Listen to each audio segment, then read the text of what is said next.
vous avez intérêt à être plutôt, à avoir son bon, avoir de bons rapports avec elle. Tous les sujets que nous sommes en train d'évoquer ici sont presque liés. C'est pour ça que tout au long de cet entretien, on aura l'impression d'avancer et de revenir sur des sujets que nous avons déjà abordés avec vous. C'est peut-être ce que je vais faire tout de suite. Yves-Michel Folso, au moment où l'opération Épervier bat son plein, pour parler ainsi, au Cameroun, et justement on remarque que non seulement votre nom est dans la presse pour ce qui est des différentes affaires que nous avons déjà évoquées, mais également on parle de Yves-Michel Folso dans les affaires d'escroquerie, de blanchiment d'argent en Suisse. Quel est le lien que vous faites entre ce qui se passe sur place ici et des affaires qui viennent de ce pays-là pour lesquelles on vous accuse encore? Non, je maintiens ce que je vous ai dit. Hein. Il n'y a pas d'affaires suisses.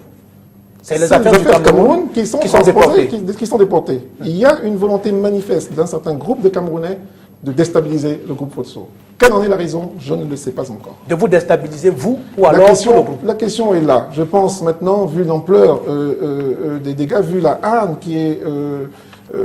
qu'on ressent dans ce fameux monsieur Francis Nana, qui est apparemment le bras séculier d'un groupe d'individus, je pense que c'est le groupe entier qu'on veut déstabiliser. Ça va au-delà de ma personne. Monsieur Folso, il n'y a pas très longtemps, on a encore parlé d'une autre affaire d'avion. Vous aurez commandé des CRJ à la compagnie, à la société Bombardier au Canada, et des avions qui ne sont pas arrivés au Cameroun. Qu'est-ce qui se passe encore? Qu'est-ce qui s'est passé? Vous savez, la vie de la Camer, si on vous la relate, il est très facile. Il est si aisé de venir 5 ans après et de dire ça c'était mauvais, ça c'était... Il y a eu une décision du conseil d'administration de la Camer, avec l'aval des autorités, d'acquérir un avion bombardier CRJ 700, qui est un jet de 70 places. Pour ce faire, il a été décidé d'utiliser une partie de l'indemnisation du Boeing 747 Combi. Il y a donc eu un acompte de 12 millions de dollars qui a été versé à Bombardier pour ce faire.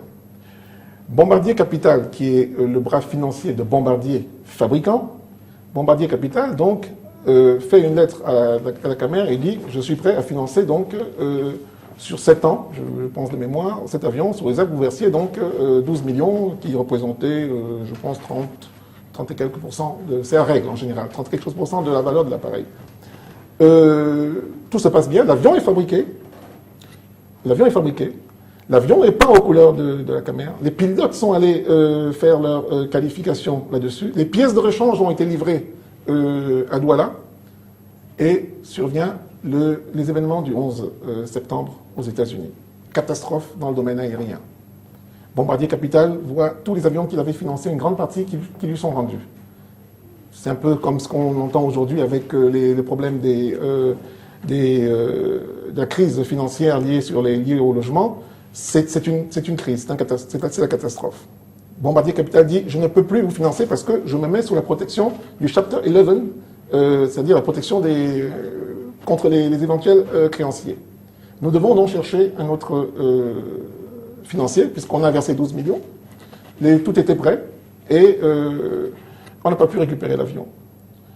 Lorsque je pars de la Camer en novembre 2003, l'affaire est toujours pendante. Mon successeur aura sûrement beaucoup à vous dire de ce que j'ai cru entendre, des manipulations qu'il y a pu y avoir autour de cela. Mais, en clair, en ce qui me concerne, je pense que les 12 millions sont toujours chez Bombardier et il suffit d'aller... On peut les récupérer? Écoutez, je ne sais pas ce qui a été manipulé. Une fois que je suis parti, je ne sais pas ce qui s'est passé. Mais en tout cas, avant que je ne parte, il y a toujours... la transaction est toujours pendante. Donc, j'ai été surpris, là j'espère ne pas trahir un quelconque secret de l'instruction, j'ai été surpris lorsque j'ai été auditionné par les enquêteurs il y a 10 jours, je pense, sur cette affaire Bombardier, de constater que c'était une lettre anonyme, c'est sur la base d'une dénonciation anonyme. Ça veut dire que les gens n'ont même plus le courage de signer les accusations. Mais, messieurs, si vous êtes sûrs de ce que vous dites, ayez au moins le courage d'agir comme monsieur Francis Nana.